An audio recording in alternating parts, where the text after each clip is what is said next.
So, Twitter. Been messing around with it for the last month and a half. And so far, it looks like it's only used by journalists and pornographers. The big problem is the lack of a dislike button means you can't have any actual negative interactions. Everybody just promotes everyone else, meaning you can't actually tell if something's good or bad. You've got tweet, like, retweet, retweet with comment, reply. All these things have the same effect of further boosting whatever it was you responded to. So you can't have a negative interaction. You can't actually push something down. Which means, of course, you can't actually suppress the bad ideas. You can't push away the things you don't like or that the community doesn't like. The result is there is no community. What you have are essentially raging mobs or isolated pockets who don't really interact. The thing that was really surprising was how hard it was to get around Twitter. I thought by following someone and then following whatever you were recommended to, you could sort of bounce around the world like you can on YouTube. But you can't. What happens is you end up stuck in a little group.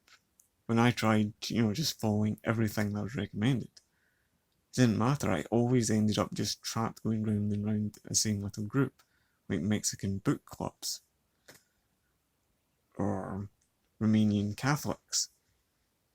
You can't explore through Twitter. And no one on Twitter is famous for being on Twitter. They're always famous for being elsewhere.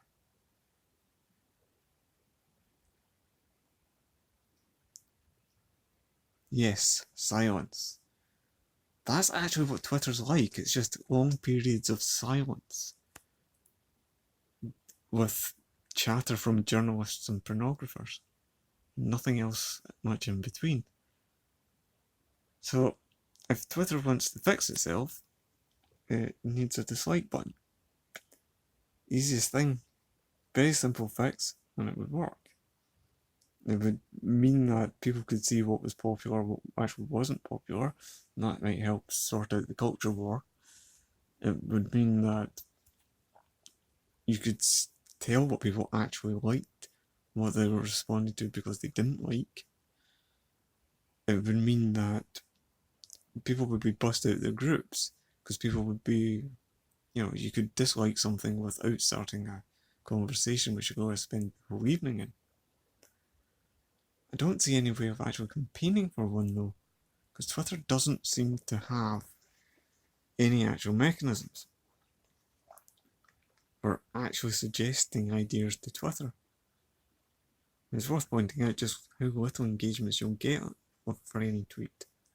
If you look at my own account, you've got tweets that have been up for months and it's like 2 engagements. Even with hashtags and adding people in it. The only way to get any kind of response from someone is to actually reply to them just after they've put something out, or reply to someone who's trying to build their channel. I have to give a shout out to Coinfish TV for that, because they're very good at that and very on point.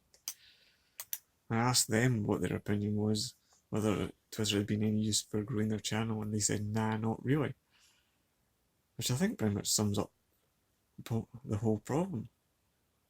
Twitter wants to be a place where celebrities post their news and the public like them.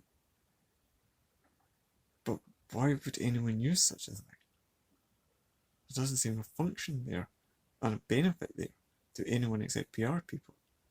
Even PR people seem to be being flat-footed by Twitter because they bring products to the market aimed at the Twitter audience and then discover the mass audience isn't like Twitter. And given that Twitter's numbers seem to be going down, and frankly it seems mostly dead, I don't think it's a good idea relying on Twitter. So anyway, that's my thoughts wrapped up in almost spot in 5 minutes. Well, hopefully that'll sound good. We'll see if I can upload that to YouTube. Bye.